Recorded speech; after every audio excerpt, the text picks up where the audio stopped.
Hi everyone, and thank you for showing interest in the ASU Innovation Challenge. My name is Tyler Eltringham, and I was the team leader for One Shot Global, the team that won $10,000 in the Innovation Challenge last year. Here is a quick picture of me so you can put a name to the face. This is me right here in the middle, gap and all. This next picture is a picture of my team, Amy, Corey, Tyler, Jeff, myself, and Ginger, at our first vaccine drive, where we got to put those $10,000 to some awesome use. And here's a picture of Sparky, who got his One Shot. If you haven't heard, One Shot's a nonprofit organization that did win the Innovation Challenge, where we vaccinate incoming freshman students, and for every shot we give, we donate one to the meningitis belt of Africa. So we're really addressing a local solution to a global challenge, which is what the ASU Innovation Challenge is all about. So, the ASU Innovation Challenge, you've heard a lot about it, I'm sure, and now you're interested. How do I get involved? What do I do? Well, that's why we're here to show you. So the first thing you want to do if you want to learn more information about the ASU Innovation Challenge is hop online and go to innovationchallenge.asu.edu. That'll bring you to the home page. This home page is going to basically be your home base to how you get around the site. As you can see here, submissions for the 2012 Innovation Challenge are now open. So we are currently accepting applications. You can enter absolutely today. You don't need to wait until the very last second before the due date. You can enter today. And I'm about to show you how you can enter. So up top here there are a few tabs, and the main ones that we're going to be concerned about today is right here in Apply. So clicking on Apply, it brings you to this page. You want to really get to know this page. There's a few key points on the first page, the dates and deadlines, that we're going to go over, and then we're going to take a little bit of a walk through and go into the breakdown of how each of these tabs works and what's important in them. All right? So the first thing you should note is this sheep. He's the entrepreneur sheep. Haha, get it? Entrepreneurship, entrepreneur sheep. It's awesome. Anyway, it's a sheep wearing a jetpack. This is really symbolic for the Innovation Challenge. I mean, if you're going to shoot for the stars, you might as well do it with a jetpack, right? Anyway, this is some really great inspiration. Hopefully you'll see the e-sheep around campus sometime. But what I really want to show you here is this highlighted text.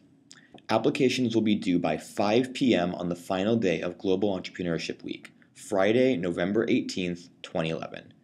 At 5 p.m., our application program closes. You will not be able to enter any later than 5 p.m. on that day. Word of advice, a lot of people who might be in our cohort of, college students do tend to wait till the last minute to do things. And for instance, last year, there were so many people entering in the last few hours that the system actually went down. That won't happen again this year. We're ready for it. But you want to make sure that you're able to enter. And so you want to enter a little bit early, probably. Some more really, really important dates. Challenge finalists will be announced the week of January 23rd of next year. Finalists will be asked to deliver elevator pitches on February 11th, and then the winners will be announced by the end of February.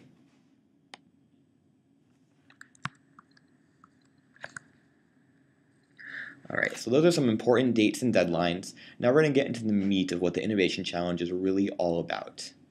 The Innovation Challenge is people who have a small idea, this little seed about how they can impact their communities, and they want to make it happen.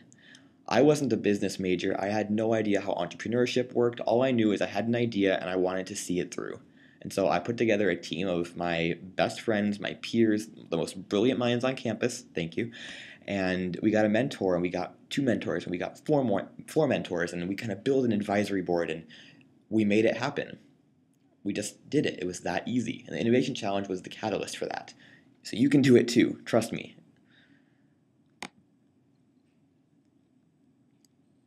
The big thing is you got to follow the rules. I would recommend going through this page a few times and making sure everyone on your team goes through this page a few times so they really understand what they're getting themselves into.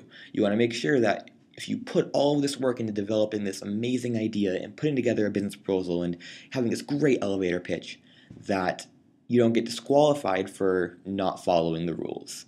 It would really suck, you know? So I want to make sure that you go through and you read every single rule and you understand what you're doing. Some of the basics, all students are eligible. Undergrad, graduate, doesn't matter. The teams can be up to 5 members, including yourself. So for instance, for one shot, it was myself and 4 other students, and then we also had a mentor. The mentor doesn't count towards that 5, so it can really be 6 people. Each team must have a designated team leader, and they're basically responsible for communications between your team and the Innovation Challenge. You must have a mentor, and we'll go a little bit more into mentors later on and the importance of them. If you are already part of a startup and you want to enter the Innovation Challenge, you need to make sure that you have not received more than $100,000 in revenue of grants, awards, investments, etc., because that will disqualify you from the Innovation Challenge. And you cannot have won $10,000 before from the Innovation Challenge. So if you won previous funding from the Innovation Challenge in the past, you're still able to enter as long as you haven't won the grand prize of $10,000.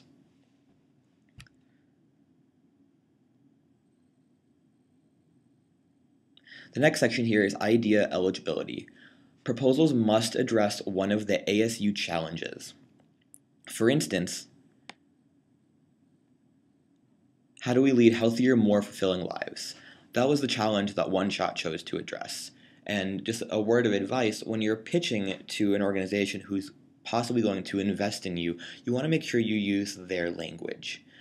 Using their language and their lingo and the kind of buzzwords that they like, they in this case being ASU, really helps bridge the gap between your idea and their foundation. It makes you a little bit more relatable to them to put it in their words. So when you're addressing the ASU challenge, make sure you really incorporate your idea into how you're solving their challenge, okay? And here's the nitty-gritty. What does the submission actually look like? It's a 2-page executive summary. Last year, it was 6 pages. This is much more toned down. We're kind of trimmed the fat. We just want the absolute core of the idea. So it's a 2-page executive summary. It must be in Word or PDF document format, double-spaced, 12-point Times New Roman font with 1-inch margins. Those are the kind of things that you have to pay attention to. You don't want to get disqualified because you had a 1.5-inch margins, you know?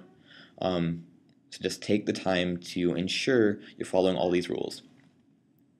You must describe your project, prototype, venture, or community partnership idea, the need for your idea and the ASU challenge your innovation addresses, the impact of your idea, including the potential of your idea to grow or scale, and the metrics you'll use to measure your impact and successes, and the discrete amount of innovation challenge funding you're seeking.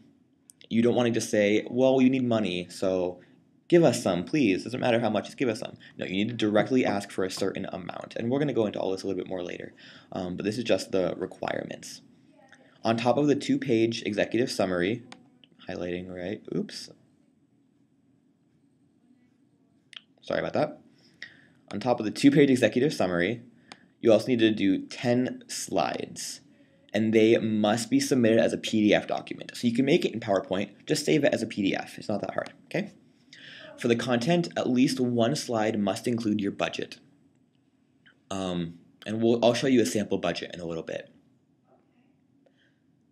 One slide must include your plan for implementing your innovation, including your timeline, which again we'll show in a little bit, and who will be on your team. So you need to make sure you're describing who's on your team and why they're on your team. Can you justify it? Are they just your best friends, or are they actually going to be helpful to pushing your idea forward? It may include tables, images, pictures, whatever you need. The biggest thing is it has to be aesthetically pleasing. It must be appealing to the eye. If you're going to, imagine you're in front of like an investment firm who you really want to give you like $5 million over 2 years or something. You're not going to give them an ugly PowerPoint. treat this the exact same way. $10,000 is a lot of money, and it could really be hugely beneficial in getting a startup running. You want to make sure that you put the time and effort into making it look like you actually care. And the last thing is a mentor commitment form. Your team mentor must submit a signed commitment form on your behalf, and we'll go into that a little bit more later. And then the use of funds, I would definitely recommend you reading all of this. Okay? So that was a brief overview of the official rules. Oh, look at this picture. It's a picture of one-shot pitching. You can see the judges here holding up a sign telling us how much time we had left. It was so much fun. I really hope everyone gets a chance to do it at some point. Anyway, moving on, we're going to move into the judging criteria.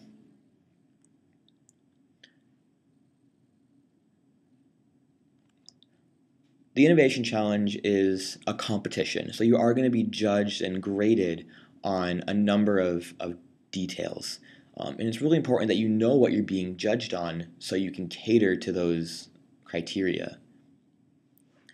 For the first round of judging, an expert panel of community members and ASU affiliates will evaluate your proposals that you submit. That's the 2 pages and the 10 slides. The 3 judging areas are innovation, impact, and implementation. Right here, you can see the actual scorecard that they're going to be using. I would definitely recommend going through this while you're making your content and afterwards to make sure that if you were a judge, you would give yourself 5s in every single category. So for the innovation, is there a need? And is it original? Is it fresh? Is it bold? For the impact, can your company grow and expand? Is it sustainable? Will it continue to sustain itself after you go through your budget? And do you have strong metrics for measuring the success? For implementation, does your budget provide a coherent and detailed budget? Do you explain why you need $5,000 for solar panels? Or do you just say, we need it? You need to be able to justify every single line in your budget. Do you show a really feasible timeline? You have 1 year to spend this money to get your project off the ground. Can you accomplish everything you want to accomplish in this project in your given timeline? It doesn't mean you need to be a Fortune 500 company in 1 year. It just means that you can demonstrate that you can put together a timeline that is absolutely feasible and it's well thought out. And then we want to show that you address the risks involved with your startup or your product or your prototype. You want to address the risks, identify them, and address how you're going to solve them. And if you don't know how you're going to solve them, at least identify the risks and say that you are aware that this is a risk. That's much more productive than saying, oh, there's no risks involved, because there's always risks involved. And that's kind of the fun part. And then the last part, like I said, is presentation. Is the presentation aesthetically pleasing? Is the appearance, yummy? Do you want to look at it? I would strongly suggest staying away from the neon pink,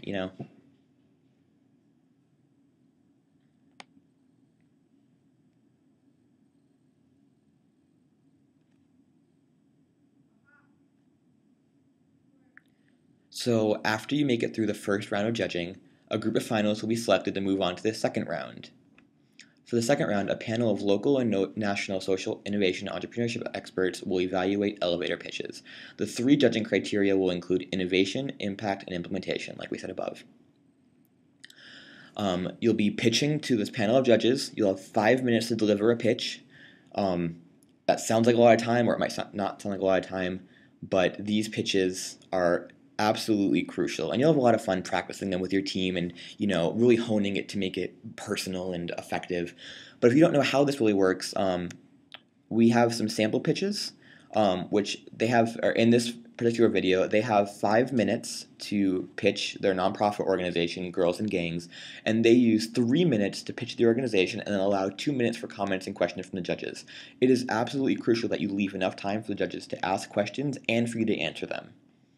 And then if you aren't really sure about how pitching works or what an elevator pitch really means, you can use this tip sheet to create a strong elevator pitch. Also spend some time, go on YouTube and look up some really great examples. Find out what you like in these pitches and what you don't. What would you want to, or how would you want to be pitched to if you were an investor? So far we've been through the dates and deadlines, the official rules, and judging criteria. Stay tuned for the next video where we'll be covering mentoring, workshops, some sample proposals, and how to actually submit your idea.